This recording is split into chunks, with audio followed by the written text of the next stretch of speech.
I've been very lucky to get hands-on with so many of the watches from WM Watches, formerly Welly Merck, and I have liked them, but I haven't liked any of them nearly as much as I like the one that I'm going to share with you today.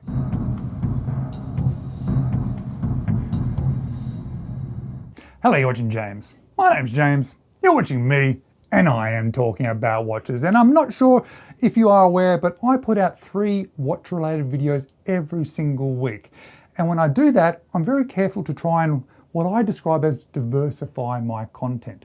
I try not to put out too many videos in a row of watches from the same location or the same brand or the same style or even the same sort of types of videos. I don't like to put out review or Aliexpress or just me talking. I try to split it up and diversify that content.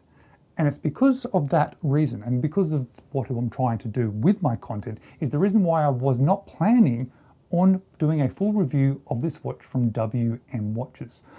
I've had some hands-on experience with quite a few of their watches recently, and I've featured them on my channel recently, which is why I thought, well, there's no way I'm going to feature another one, not now anyway, because I've already had a bunch of them. But when I opened this watch up and I handled this watch for the first time, I suddenly realized that not only do I like this watch, but it is by far the best that I've experienced from this particular brand, and it just has to feature in a full review.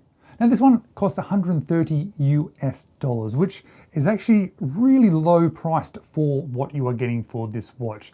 But I'm going to put that aside, that idea of it being an affordable watch, because I want to concentrate on the watch itself, because it's not a good watch for the money. This one's a good watch. Now, I didn't actually end up having to spend that money because WM Watches were nice enough to send this one out to me, which is why earlier you probably would have seen that sponsored icon pop up. And I'm also going to leave links in the description of this video because it is a sponsored video. But I want to show you this one in more detail because I just particularly like it. I already featured it in like an unboxing, and that was all I was going to feature it in. But this one deserves a little bit more attention, and it is partly because of the design. Although the design is not exactly unique. But I do want to mention that just quickly because the dial and the hands and the bezel look very, very similar to a vintage Zenith watch. A Zenith watch that has been reissued somewhat recently, and when you put them side by side, yes, okay, it's not an original design, but beyond the look of the dial, the hands and the bezel, there are actually some further significant differences.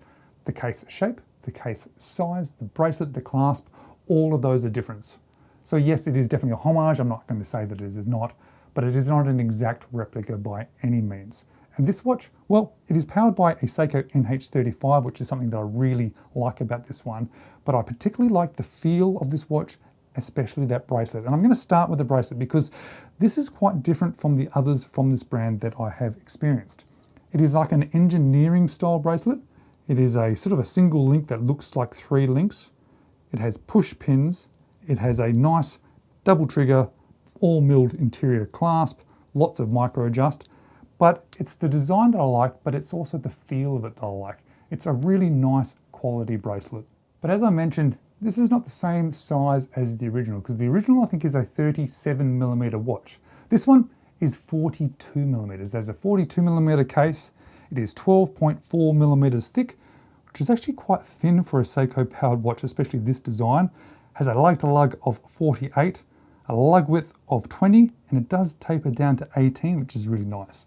And with all the links still attached, this one weighs in at 155 grams. There are a couple of different variations you can buy this one. There is black and orange, orange and orange, orange and black. I like this particular one with a mixture between the black bezel and the orange on the hands and on that bezel.